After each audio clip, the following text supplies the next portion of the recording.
Okay, Rabotai, thank you for coming to our Wednesday night shiur. Thank you for joining us in our new location. Tonight, B'ezrat Hashem Yitbarach, I want to talk about something very interesting, something very intricate, and it has something to do with our parasha too. But first of all, I want to start off with a question. One of the 13 principles of faith is to believe that there is going to be a Mashiach. Now, if I were to ask anybody over here, I'd say, what's Mashiach? What is it? Savior. You know, you say it's a savior. But if you would go during the time of the temple to any guy in the street, if we would take a time machine and go back, rewind to the time of the temple, and we would ask anybody, who is Mashiach? Where is Mashiach? They would ask you which one. Wow. What does that mean? No. Doesn't mean Mashiach ben David, doesn't mean Mashiach ben Yosef. The word Mashiach means the anointed one. That's what it means. In the whole Torah, the word Mashiach is found about close to 40 times. And none of them have to do with anybody who comes from the Davidic dynasty. None. Almost all instances of the word Mashiach deals with Kohanim. Almost all of them. David HaMelech himself, when he was anointed to be king, he was the only one to be anointed. That means once David was anointed by Shmuel HaNavi, that's it, all of his lineage was already considered to be anointed by the shemen, by the special oil. But every king wasn't anointed. Only one king for all time. That's what that's it. Most of the terms of Mashiach deals with Kohanim. For example, when we say there's a special Kohen that would go out to war, did you guys know that? Yes. There's a Kohen Gadol. There is a Kohen that takes the place of the Kohen Gadol if something happens to him. All these Kohanim had to be anointed. Now we find in the Torah that Aharon HaKohen was anointed. He was the first one to ever be anointed. So Aharon HaKohen is Mashiach. So when we say in this week's parasha that KORAH went against Aharon, that means he went against Mashiach. And he called Aharon a false Mashiach. And one of his main principles, one of his main arguments of Aharon HaKohen of KORAH was tzitzit. We know this. It's a famous Midrash Tanhuma that KORAH, he convinced most of the Sanhedrin to band together against Moshe. And he had some good arguments, to the point where the Yismach Moshe is one of the early Satmar Rebbes, and we've said this before a couple of times, just to remind you, that he said that he remembered all three of his reincarnations. And one of his reincarnations, he told his students, it's documented in his Sefer Yismach Moshe, that he remembers being alive during the time of the people of the desert, the Jews of the desert. He remembers. And he remembers KORAH and his arguments. And when his students asked him, whose side did you take? The Yismach Moshe told his students, I didn't take anybody's side. And they said, how could you not take Moshe Rabbeinu's side? He said, if you were there, you would have followed KORAH 100%. You would have followed KORAH. Yismach Moshe admits and says that KORAH was such an amazing character. He was so influential that he was able to convince most of the Sanhedrin that Aharon was a false Mashiach. And what was his argument? So he said, the Midrash said that he took a tzitzit, a talit, and he painted it tchelet. Tchelet is blue. It's a certain kind of shade of blue. And then he put tzitziyot on it, and he went to Moshe Rabbeinu, him, the Sanhedrin, Datan v'Aviram, and most of the Shevet Reuven, and the Leviim, and he told Moshe, this talit that I'm wearing, do I have to put a blue string or not? Since it's blue itself, why do I have to put the blue string? But really, there is a midrash that actually points out that he actually went to Moshe and he didn't even put the white strings on it. Why? Because the Gemara in Masechet Menachot says that there is Rabbi Yehuda Nasi holds that if you don't have blue strings, then you can't even put the white strings. Rabbi Yehuda Nasi says this. Chachamim said no. The white doesn't cause you not to have the blue, and the blue doesn't cause you to have the white. So Korach said to Moshe, if I have only the blue, why do I even need the white strings to begin with? The actual talit is blue. What did he mean by that? There is why does that mean we're all holy? Because there's only one person. There's only one person that wears a four-cornered garment and doesn't put on strings. Who's that? The Kohen Gadol. The Kohen Gadol is the only person that's allowed to wear a four-cornered garment and not put tzitzit on it. And what color is his four-cornered garment? Tchelet. His me'il, the Kohen Gadol has 8 garments. One of his 8 garments is called a me'il. When he puts on the me'il, he's the only exception to the mitzvah of tzitzit. So Korach was telling Moshe, how come your brother is allowed to wear a four-cornered garment that's blue and we're not? If he could do it, then we could do it. And if we can't do it, that means this mitzvah is not real. That means you made it up. If you made it up, you guys are fake Mashiachs. So Korach was the first one who came up with this idea of a fake Mashiach. And who did he mean? He didn't mean the leader of the Jewish people. He was talking about Aaron HaKohen. Because like we said, out of the 39 instances in the Torah, the whole Tanakh, Torah, Nevi'im, Ketuvim, when we talk about the word Mashiach, it's not talking about a king. It's talking about the anointed one, which mostly means Kohanim. Now, where does this idea come that that the leader of the Jews that's going to save us in the end of times is called Mashiach?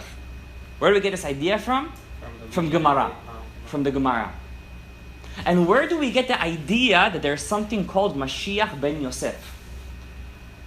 We all know that there's Mashiach ben David. It's been drilled into our heads. There's something called Mashiach ben David and Mashiach ben Yosef. A Mashiach that comes from the dynasty of King David, from the lineage of King David. It doesn't matter if his mother comes from King David or his father comes from King David. All he needs is to have one parent from the lineage of King David. How do we know that? Rabbi Yehuda Nasi, who's a descendant of Hillel HaZaken, who was the leader of the Jewish people, was actually not from his father's side, from the lineage of King David.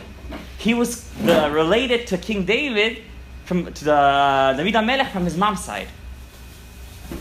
So we see you could still be a Nasi and not to actually be related to King David from your father's side. That's why Yaakov Avinu thought Shimshon was Mashiach. Why do you think Shimshon was Mashiach? Even though Shimshon was from the tribe of Dan, but his mother was from the tribe of Yehuda. You understand what I'm saying? So the word Mashiach, the savior of the Jews, it's interchangeable. It's not who we think it is. Understand? Now, but we all know that when Yaakov blessed Yehuda, he blessed him that the savior should come from him. Ad ki yavo Shiloh. Where do we get this idea that Yosef HaTzadik's descendants will also be Mashiach? Where do we get this idea from? So to answer this question, out of all the tractates of Gemara, all the 36 Masechtot, only one Masechet mentions one time. There's one sentence about him. There's one sentence in the whole Gemara. There's nowhere in Tanakh, by the way. Nowhere in Tanakh does it talk about Mashiach. And we just said, nowhere in Tanakh does it use the term Mashiach to mention the Savior. It calls him the Savior, but it doesn't ever call him Mashiach. Never. It's only in the Gemara. Where in the Gemara do we find the idea of a Mashiach ben Yosef? One place, Masechet Sukkah. Tractate of Sukkah. It says over there that there's going to be a Mashiach. He's going to come from the descendants of Yosef HaTzadik. It's called Mashiach ben Yosef. And before we're going to actually get the Beit HaMikdash and get Eretz Yisrael, there will be a big war, it says.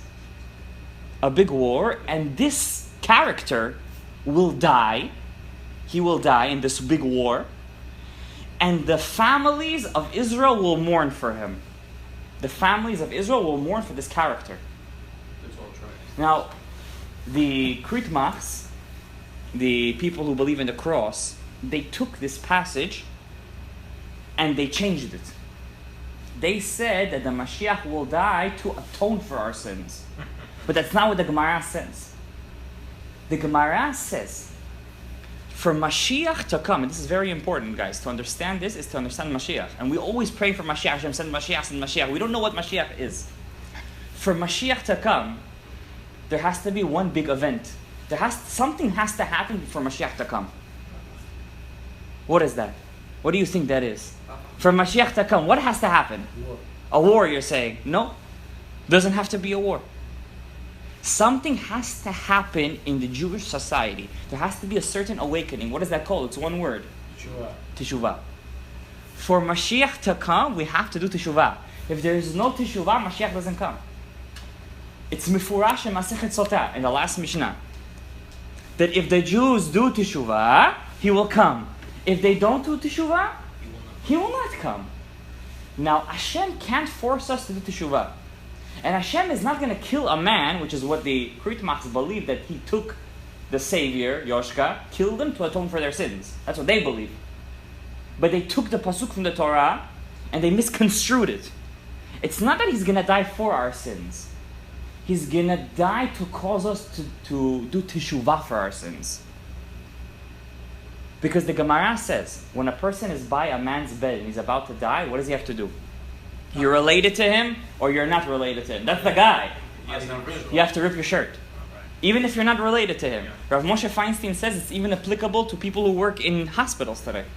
He said that nurses and doctors, that if they work in hospitals, this is according to Rav Moshe Feinstein. We don't follow this halakha because obviously it would almost be impossible. This is a nurse or a doctor has to wear special clothing under their medical garb. And when if they're in the bed, when a person dies, let's say they work in the emergency room, they have to rip if he's a Jew. Why does a person have to rip his clothes when a person dies? I'm not related to the guy, but I still have to rip. You don't show. Exactly. Because one of the greatest instruments for a person to do teshuvah is death. Many people do teshuvah after a person in their family, chas v'shalom, is niftar. When a person is niftar, when he passes away, it's a very big reason for a person to do teshuvah. And we find that in many places. People come to shul for a year, and after that year, they continue coming. Or from Kaddish, what happens? Kaddish turns to Shacharit, to Mincha, to Ararit. At the end of the day, what happens? He becomes a full-fledged religious Jew. So for Hashem to cause Mashiach to come, this is just one idea in the whole Gemara. To use an instrument. He's not going to force us to do teshuvah. God can't force us to repent. Why? If God forces us to repent, what does that mean? Then He took away our free will. It's impossible. God can't take away our free will. The whole point of this world is free will. But God could push us to do teshuvah. What is He going to do? Now, I'm going to tell you guys a secret. There's actually a famous Ramban. Maybe people don't know this. But the Ramban wrote a book on Mashiach. And the Ramban wrote that Mashiach ben Yosef doesn't have to be one man. He could be many people. In the same time. In the same time. Because Mashiach ben Yosef is not here to rule. Mashiach ben Yosef is an instrument to be used for us to make teshuvah. That's his whole point of his existence. That's why they say, if you don't want Mashiach ben Yosef to die, what are we supposed to do? We're supposed to pray to he should live. By praying that he should live, in some way will bring us to teshuvah. Mashiach ben Yosef is not one person. That's why we find every other person, every other generation, they say, oh, this guy was Mashiach, this guy was Mashiach, this guy was Mashiach, this guy was Mashiach. What do you mean? And all these people are who? Big rabbis. You have the Ari HaKadosh said he was Mashiach. He himself, he hinted that he was Mashiach. Wow.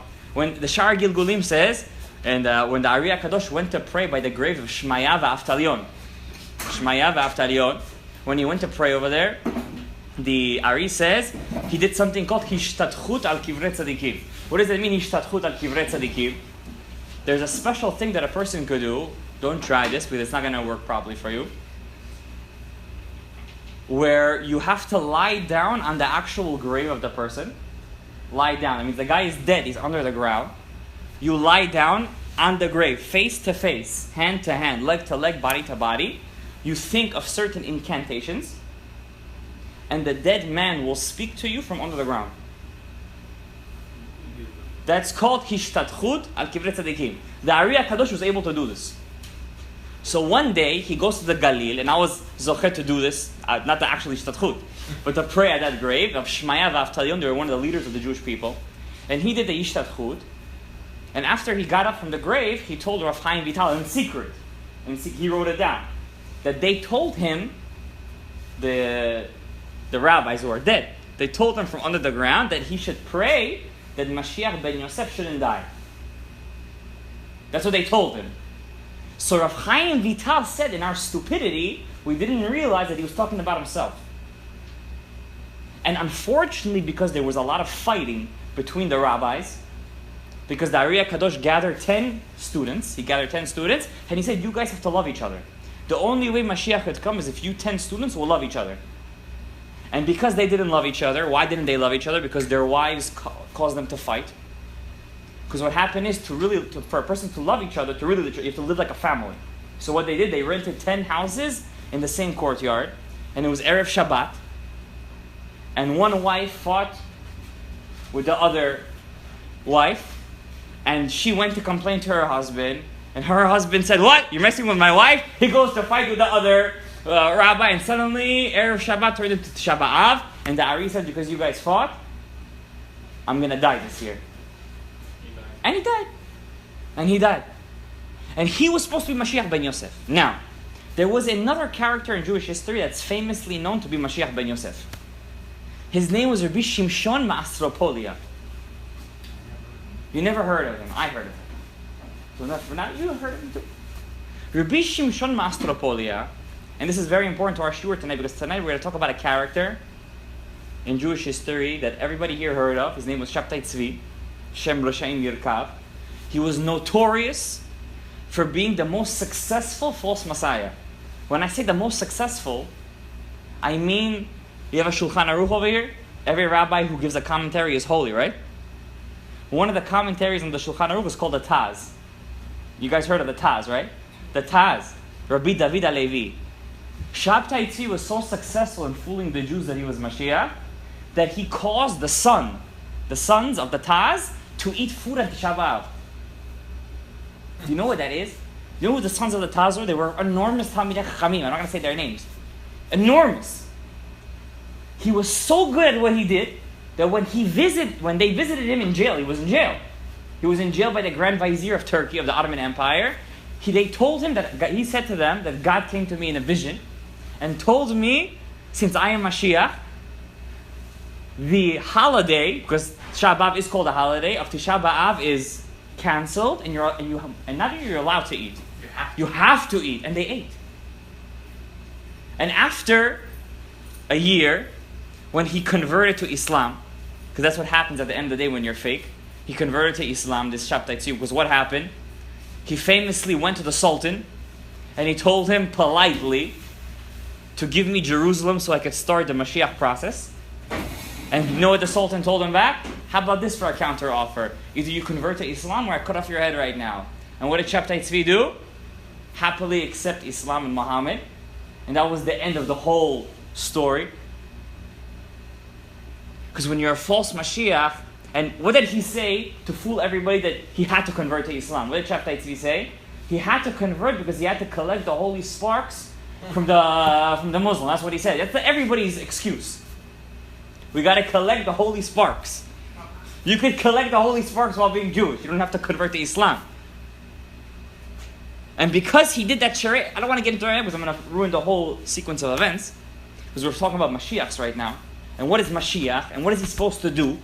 Mashiach is supposed to do one thing. Mashiach ben Yosef could either be a soldier, but he probably will be a very pious rabbi. For example, when Rav Ovadia Yosef, of blessed memory, passed away, how many people were in his levaya? They said close to 1 million.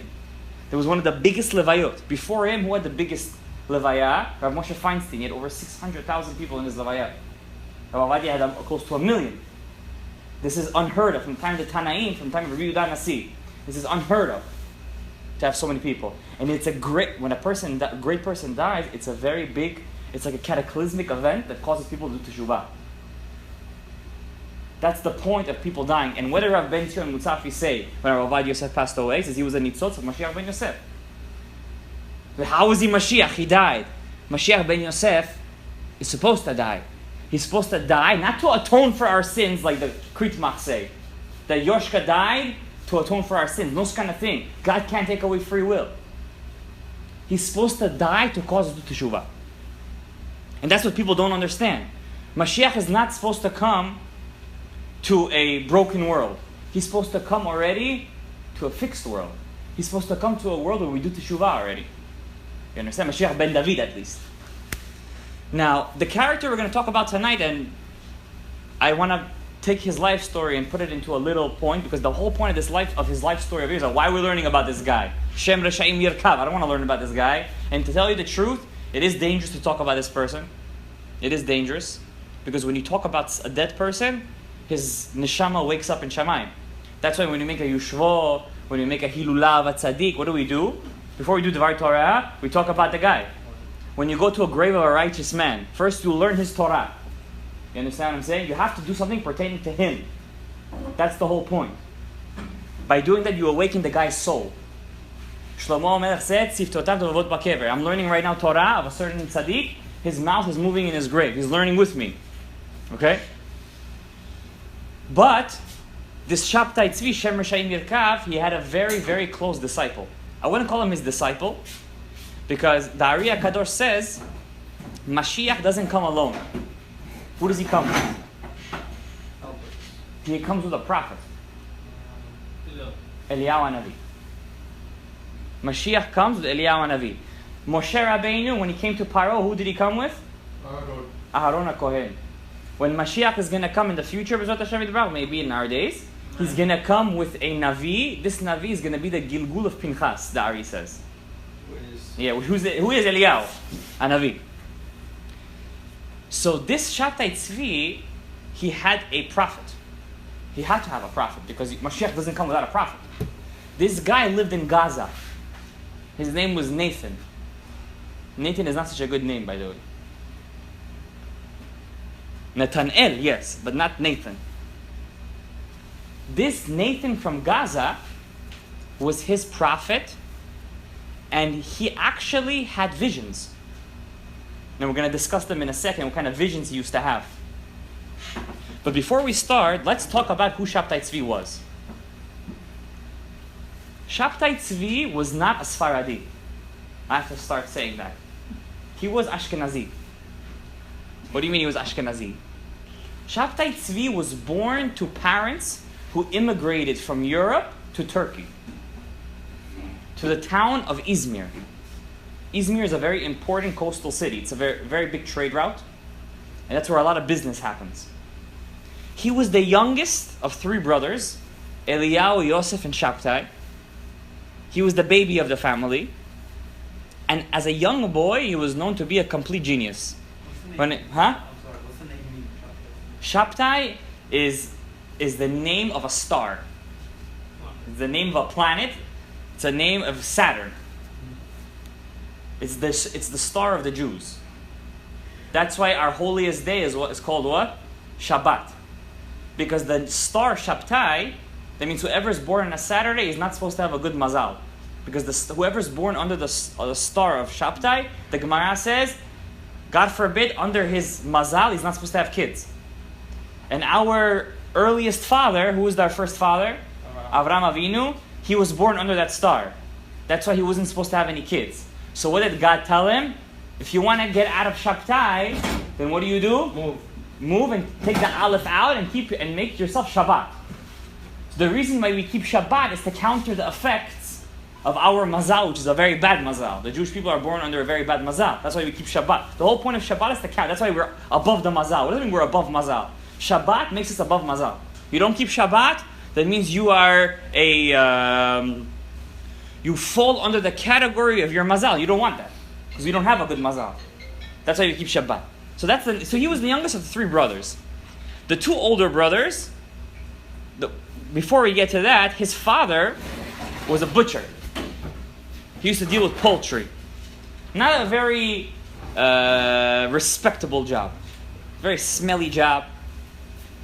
His two older brothers, Eliyahu and Yosef, were very successful merchants.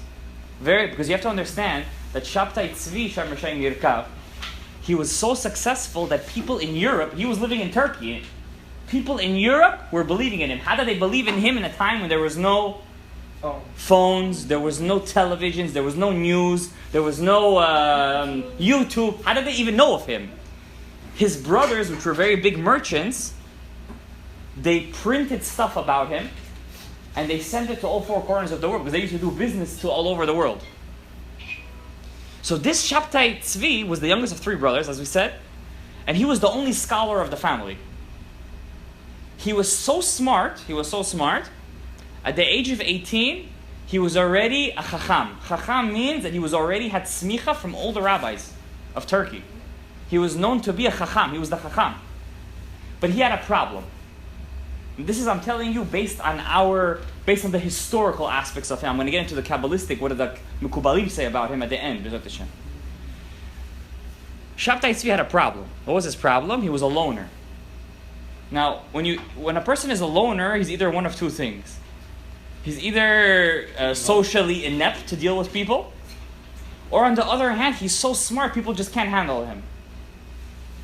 And the people of the city of Izmir didn't know what to do with him. Why? Shabtai Tzvi was known to suffer. Nobody knew if he really...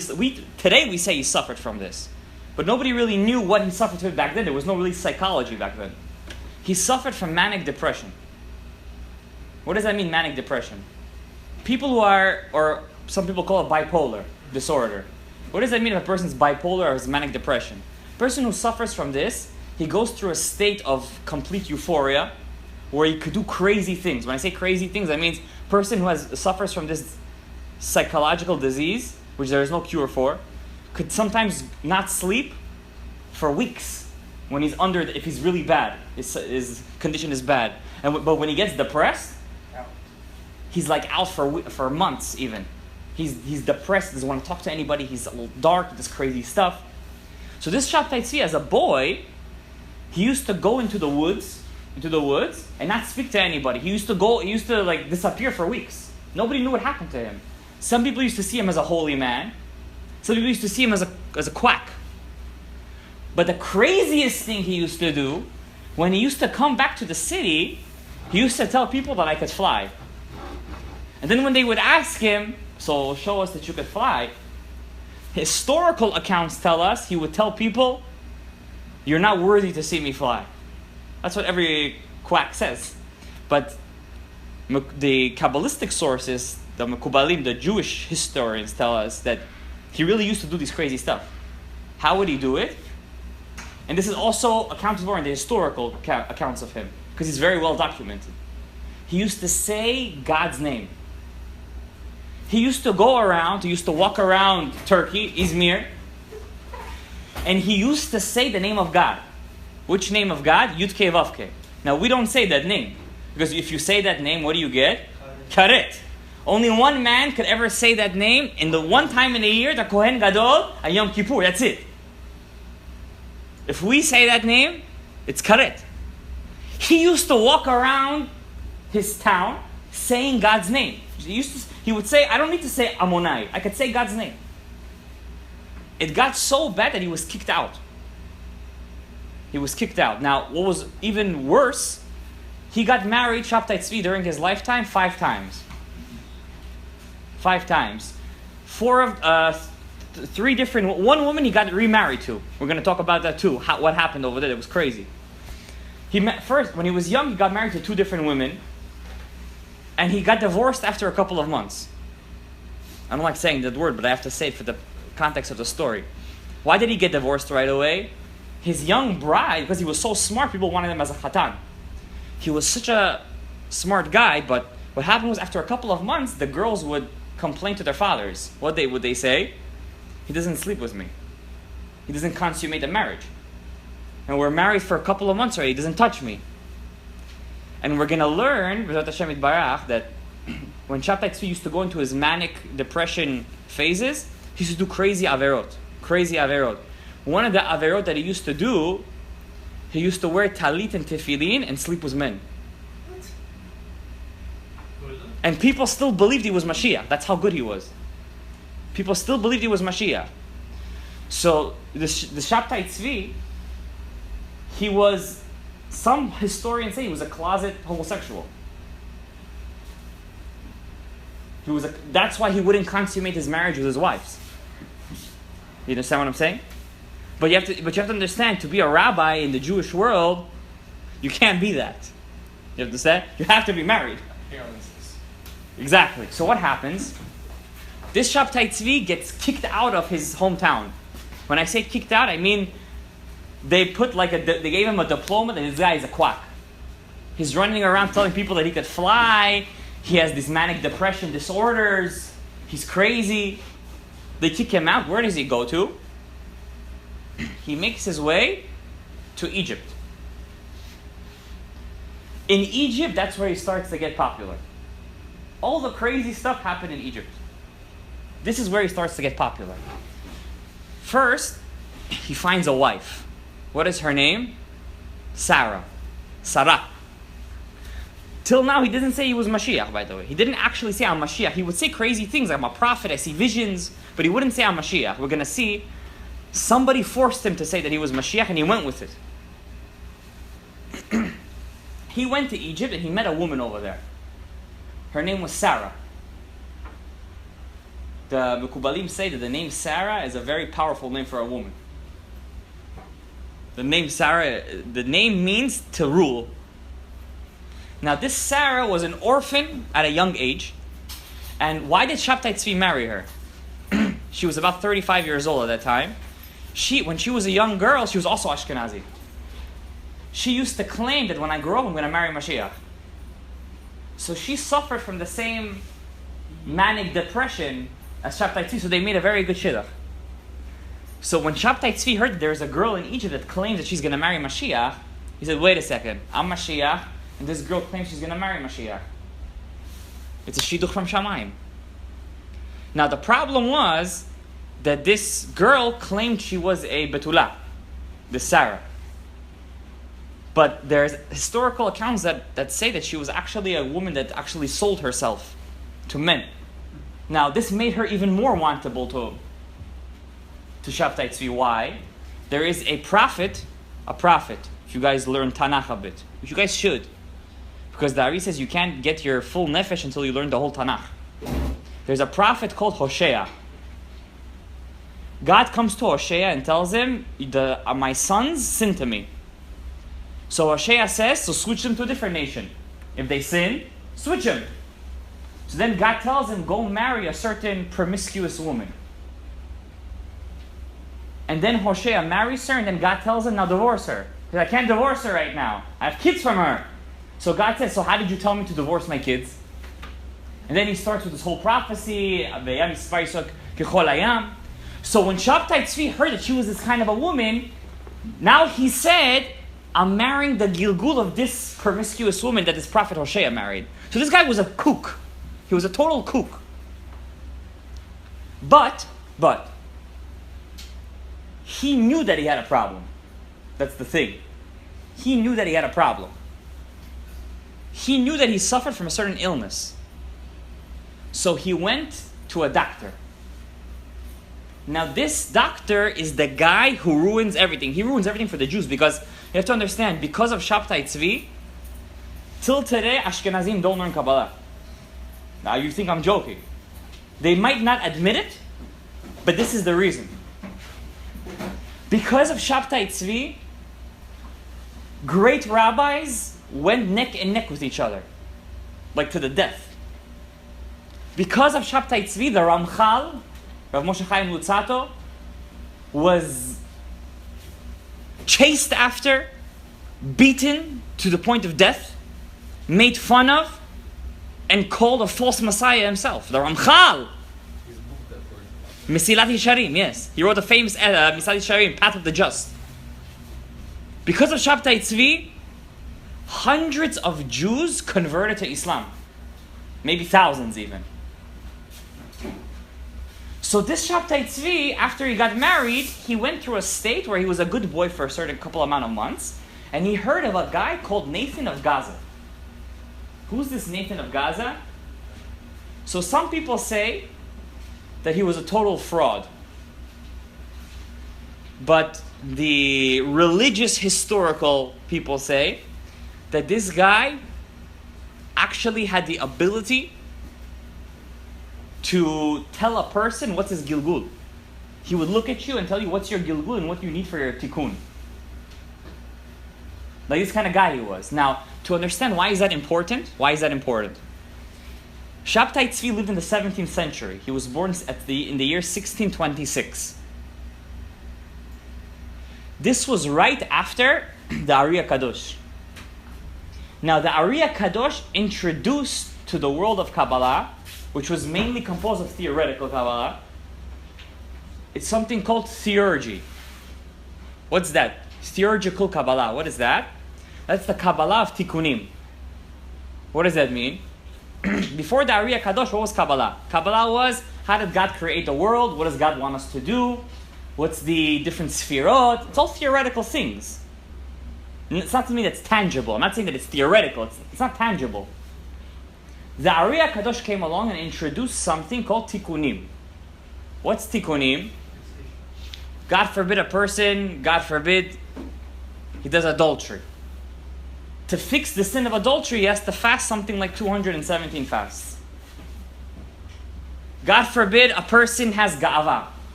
He has to fast 15 times. If he has one time ga'ava. This was introduced by the Ariya Kadosh, and it was very popular.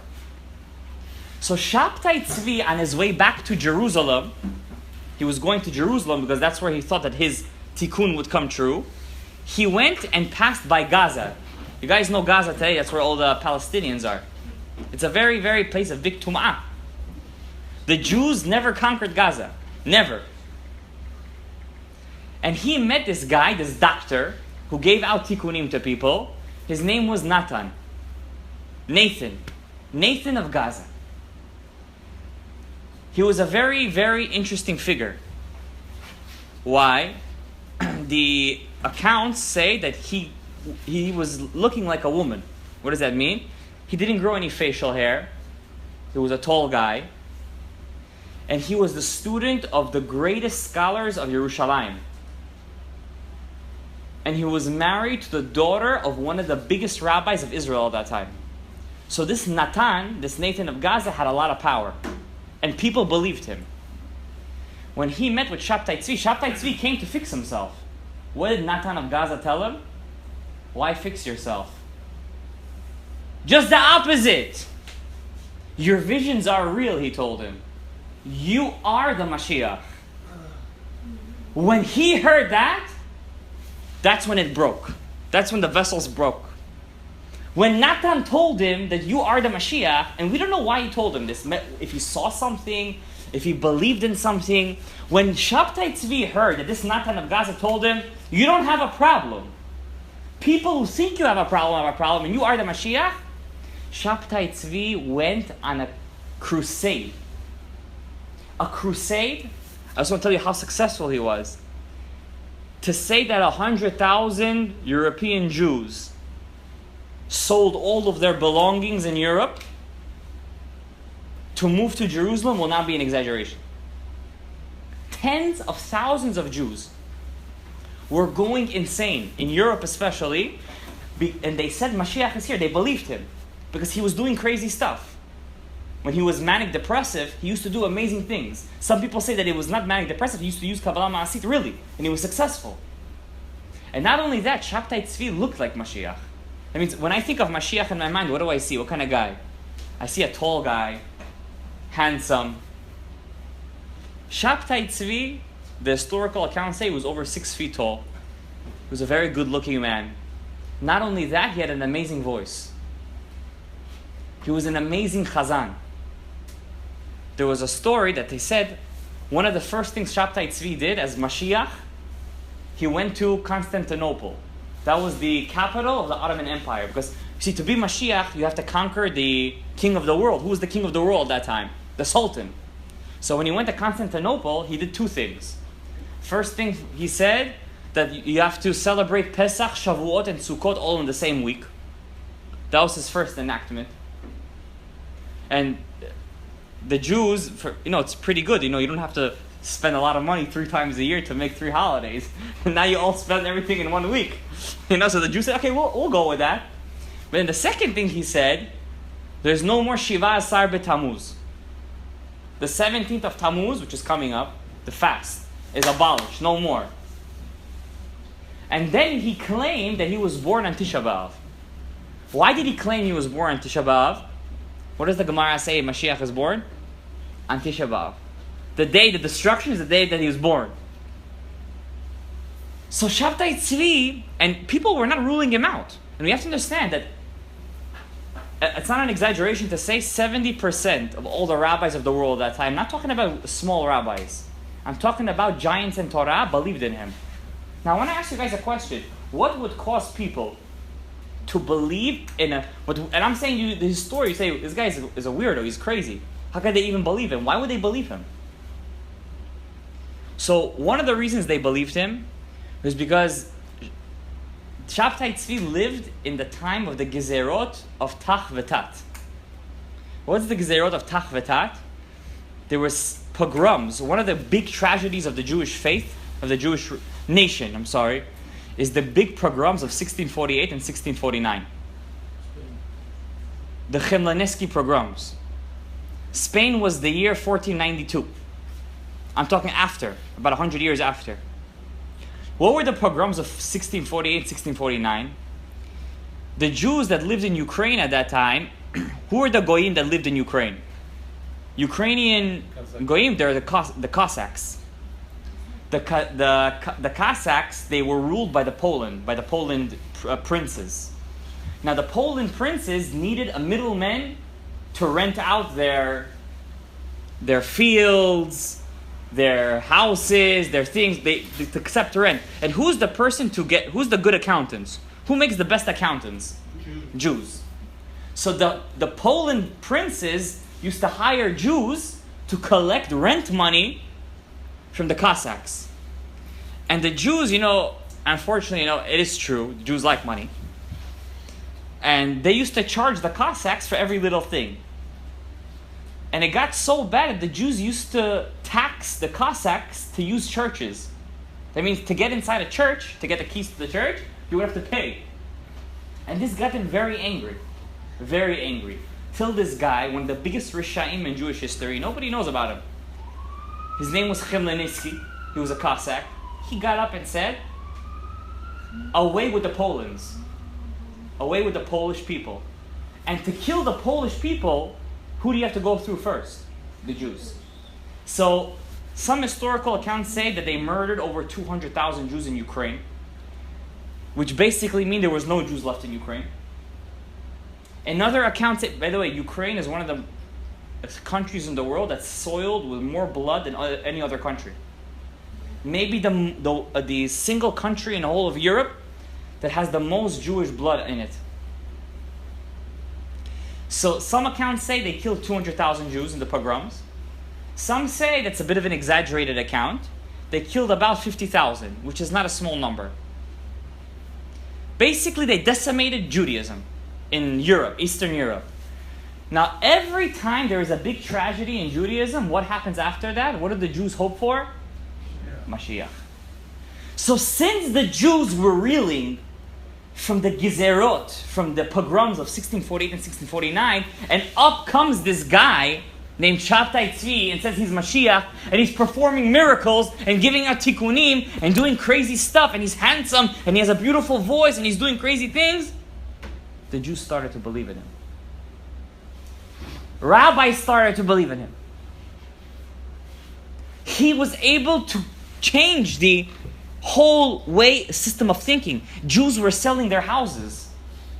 They were selling houses.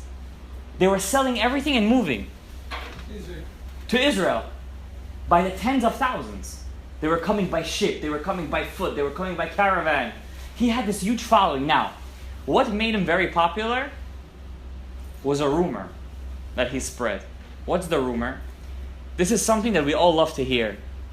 But I don't want to break your dream of here today, but it doesn't necessarily mean it's going to come true. There is one Gemara that says that before Mashiach comes, a group of men are going to come out of hiding and help him. Who is that? The 10 tribes. There's a Gemara that says this, that after Sancherib killed the 10 northern kingdoms, he exiled them to the Red Mountains of Afghanistan. And they're hiding there for hundreds of years, training, that when Mashiach reveals himself, they will join his army and fight. This made the Goyim very nervous. They believed it. It's crazy, but they believed it. And when the Jews heard that the 10 tribes are coming out of hiding, they went ecstatic. They went nuts. Because imagine, suddenly you have, the Jews are a minority right now, and we're down and we're beaten. And suddenly we're going to say that out of some hole in a mountain is going to come out thousands upon thousands of Jews going to come to our help. And these men are strong, they're this, they're that. What are you going to think? You're not going to want Mashiach? And Shabtai Tzvi was coming up with this claim. And they believed him. Now, then what he did that was crazy? He said that he doesn't need a wife. He divorced his wife. And in the middle of the Ottoman Empire, Constantinople, he made a big podium, the Shabtai Tzvi. He made a chuppah. And he's the Chatan. And what does he put as his kala? The Torah. He takes the Torah out of the Hechal. He takes a ring. And he say, Harei at Mikudesh. This is true, by the way. This is historical accounted for. He said, Harei at Mikudeshet li betabat zod. He puts the ring on the Torah.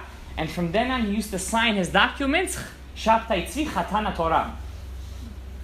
And people bought it. And this is a guy who was Michalel Shabbat beParhesia. He was Michalel Shabbat beParhesia. And he used to say to people, what he did was, he told people, his wife's name was Sarah. There's a pasuk in the Torah that says that God told Avraham Avinu, anything that Sarah tells you, do it. Now we already told you that his wife Sarah was a very promiscuous woman. So he used to tell his followers, when he was manic depressive, when he was in this depressed state, go home to my house, and anything that Sarah tells you to do, do it. That basically means go over the Averah of Eshet Ish. He used to take pork, and he used to say, Baruch Ata Hashem Elokeinu Melech HaOlam, Matir Asurim. What does Matir Asurim mean? God, blessed is God that makes the stuff that are forbidden, permitted. He used to do crazy things, and people bought him. What happened? One of the main reasons people bought him, because of his prophet, Nathan of Gaza. Now, at the end of the day, what happened to Shabtai Tzvi? Shabtai Tzvi, because the point of our thing over here is to talk about the prophet, really. Shabtai Tzvi went to the Sultan, and he was granted an audience with him. And after he was granted an audience with him, the Sultan told him, either you convert to Islam or I'm going to cut off your head. And Shabtai Tzvi converted. And the Sultan actually knighted him. That means there's no such thing as knighting a person in Islam, but he made him like a royal attendant. And him and 200 families that still believed in him after he converted to Islam stayed in Constantinople until the Sultan kicked him out. And at the end of the day, he died through chenek. He died through strangulation.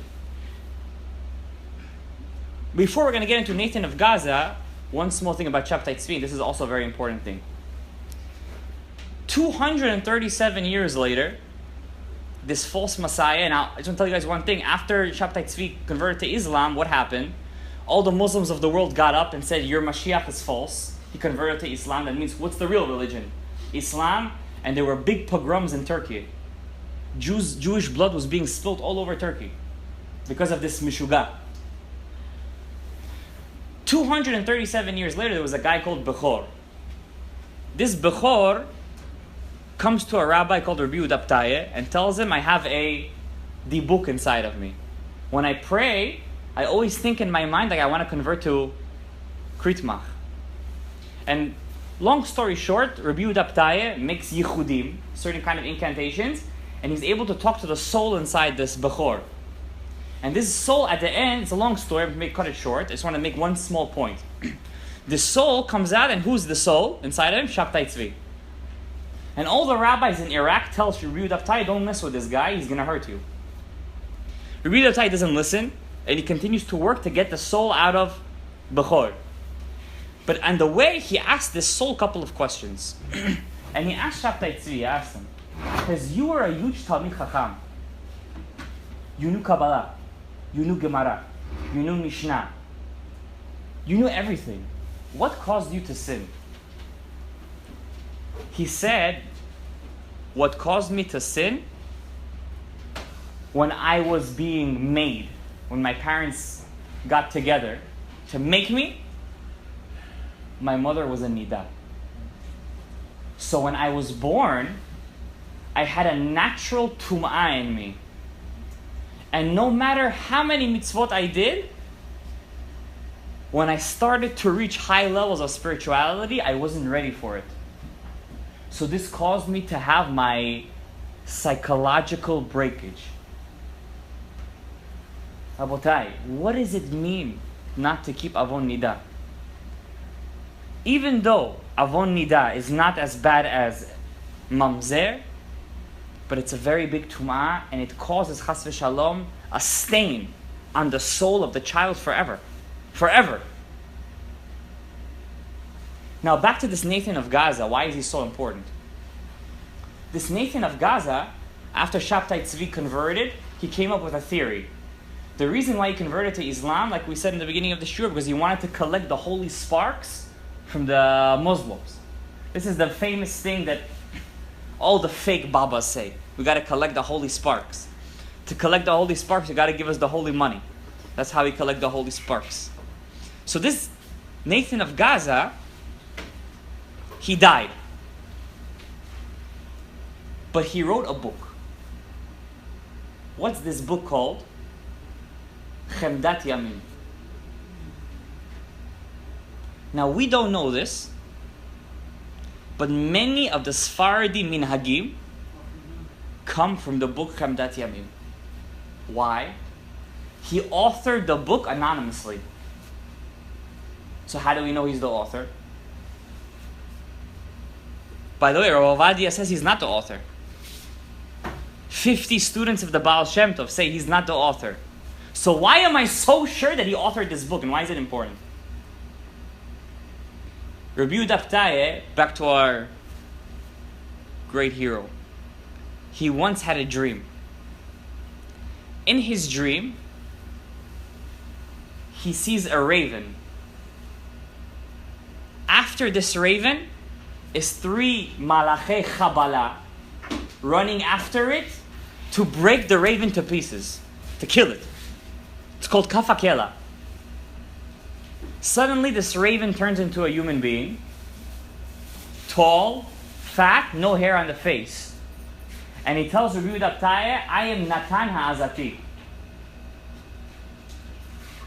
He says, I'm going to teach you the book of Chemdat Yamim, which is 4 books, it's 4 volumes, all in one sentence.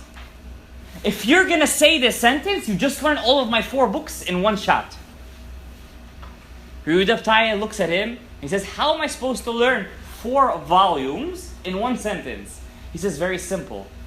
When I wrote the book Chemdat Yamim, I was already a follower of Shabtai Tzvi. I wrote the book Chemdat Yamim so people will say, the person who wrote this book is such a big tzaddik, it can't be he's following a false Messiah. I wrote the book so people should follow Shabtai Tzvi. So if you stand right now and say, I take upon myself the false Messiah Shabtai Tzvi, it's as if you learned the whole book. And Rabbi Daftai woke up from the dream. I'm not going to get into what happened at the end. He fixes his soul, and then a lot of bad things happen to Rabbi Daftai that year. Almost his son dies. His son doesn't die, but he almost dies. Rabbi Daftai says, my life was almost killed that year. And a lot of bad things happened to him because Natana Azati was not deserving to go to Gehenom. And when you cause the soul of a Rasha to go to Gehenom before his time, all the other Rishaim in Gehenom go and complain to God. And they ask for their pound of flesh. And then he takes it out on the person who does the tikkun. Now, what kind of minhagim do we do from Chemdat Yamim that we should stop? We should stop. First of all, this is mostly for men. When we open the Hechal on Pesach, Shavuot, and Sukkot, in every single one of our Sidurim, there's a short prayer. No, not Amonai. There's a short prayer that's specifically for that holiday. It's like a special Yehi Ratzon for the Sukkot, Pesach, Shavuot. Who wrote that? Chemdat Yamim. There's a minhag that if a person can't go to the mikveh, he should wash his hands 40 times. That comes from where? Chemdat Yamim. Do you say in Shmona Yisrael, Baruch Atah Hashem Elokeinu Melech Haolam, Shover Oyivim Umachnia? What do we say? Zedim, right? But some people say minim. If you look in your Sidur, they're going to say on the side over there, say minim. Some people say minim. Where does that come from? Chemdat Yamim. There is many minhagim. Now, do you know the whole story of Hanukkah? Well, we say that there was a girl called Yehudit, and she was the daughter of the Kohen Gadol, and then she got into the bed with the governor, and she sliced off his head. Where does that story come from? Chemdat Yamim. A lot of songs that we sing on Shabbat come from this book, Chemdat Yamim. Now, according to Rav Ovadia Yosef, there's no problem to learn this book. Why? Because he holds he didn't write it. It's anonymously. But if Rabbi Yehuda Ptaya said that he authored the book, I'll take his word for it, even though you saw it in a dream. Shem HaGedolim doesn't say anything. Because remember, it was written anonymously. But many of us, now, every minhag that's written in Chemdat Yamim was written for the sole purpose that people should follow Shabtai Tzvi. Now, on the 7th night of Pesach, do some people stay up get up in the midnight and read Az Yasher Moshe? Do you know where that comes from? Chemdat Yamim. And all these things that he did, by the way, the real minhag of the Sfaradim, like the Ben Ish Chai, we don't have to wake up at midnight. When were we supposed to wake up? And when did Hashem open up the sea that the Jews should leave, and then He closed it on the Egyptians? It wasn't at midnight. At midnight, it split open. 6 a.m. At 6 a.m. That means on the 7th night of Pesach, it's better to pray nets than to come in the middle of the night and read Az Yasher Moshe. Why do we do it? It's a nice minhag. You understand? And many people don't know what they're doing. But does that mean we should continue doing it? It's up to you. But I will tell you something that my Rebbe's Rebbe, it happened to him. He took this book, Chemdat Yamim, just for some light reading, because a lot of midrashim come from this book. And he said, from the second I put this book in my house, my son became very sick. His name is Rav Rachamim Shayo. He wrote in the book Mechkeri Aretz. If you see on the side over there, where the Gemarot are, you see a red book on the side. It's a long book. That's the book Shut Mechkeri Aretz. I'm talking about him. He has a whole section over there on this book, Chemdat Yamim. He writes over there, when I took the book into my house, my son became very sick. After I took the book out of my house, I threw it out, my son became healthy again. There is a klipa inside this book. There's a klipa inside this book. Why? Because it was so popular in its day, and so many rabbis followed it, they instituted his things into everyday Jewish life. So what do? So first of all, you're not allowed to do anything from this book. All the prayers in this book, you're not allowed to learn. All the minhagim in this book, you're not allowed to do. If you see any strange minhag that you don't know where the source is, most likely, it's from Chemdat Yamim. Because any time you do something from that book, it's a safek that you're going over a biblical love. And I'm going to read you from the Sefer Mitzvot Katan. The 13th mitzvah he brings down over here, Shelo yagur midivrei nevi sheker. You should not listen to false prophets. Dichtiv, bezadon dibero hanavi. When a prophet comes and says something, and he's a false prophet, he's saying it that you should worship idols. Lo tagur mimenu, do not listen to him. Veze nohe gam bezman hazeh. This is also applicable in our days. Now I want to ask you a question. The writer of the Sefer is the Smak. The Sefer Mitzvot Katan is one of the Rishonim. What does he mean that he say that it's applicable in our days? Is there any false prophets in our days? Do you know of any false prophets? When he wrote this mitzvah, he wrote it in Ruach HaKodesh. He was talking about Natan Azati, Natan of Gaza, because he was the most famous false prophet in the last 300 years. So when you don't listen to him, you're actually keeping a mitzvah of Allah. But if you listen to him, you're going over this love. Now, as for my concluding statement, just want to say one thing. We learned a lot of interesting historical stuff today. Now, there's a lot more I could say about Natan of Gaza and Shabtai Tzvi. I don't want to get too much into it because, like I said, it's not good too much to talk about these people. But I want to tell you guys one thing. Look at the power of keeping Hilchot Nida. That Shabtai Tzvi, Shem Reshaim Yirkav, told Rabbi Yehuda Ptaya that the only reason that I fell and I was broken was my parents didn't keep Hilchot Nida. And I said this before. If the Jews keep Taharat HaMishpacha, over 50% of our problems go away. Chinuch Yiladim becomes better. Shlom Bait becomes better. So many different sicknesses go away. The Rambam says that the mikveh, even though the mikveh water is dirty, it's a pure power of healing. Even if a woman's husband is not in town, she could dip in the mikveh for time to come to dip in the mikveh. There's many halachot of dipping in the mikveh. Chachamim were so strict about dipping in the mikveh for a woman, Taharat HaMishpacha, that they said, in certain cases, that she's even allowed to make the dipping of the mikveh earlier to the 7th day of the morning, if she's not going to be able to dip later on because of some accident that's going to happen. Chachamim were very, very machmir about the mikveh. And the Rashba says in Even HaEzer that a person who's a ben nida has a tum'ah in him that's close to the tum'ah of a mamzer. If a person has to hear this and he has to shake, I don't know if it was Benny. What happened with that? that's a whole different story that Ar Kadosh explains that. I don't want to get into that right now. It's a lecture within itself. So what do we take from here tonight? Number one, first thing I would say take to here tonight, don't ever follow anything from the book, Chemdat Yamin. And don't come and ask me, should we do this? You know what I say. Chemdat Yamin is no good, don't ask me. Second thing, take upon yourself a mitzvah. Take upon yourself a mitzvah. To be fluent in Hilchot Nida. Because that's the reason Shabtai Tzvi fell. And we don't want to go in the steps of a false Messiah. Baruch Adonai le'olam. Amen. Amen. Baruch atah Adonai Eloheinu melech haolam she'akol nהיה b'dvaro. Do we have 10? Can we pray our read? Yeah.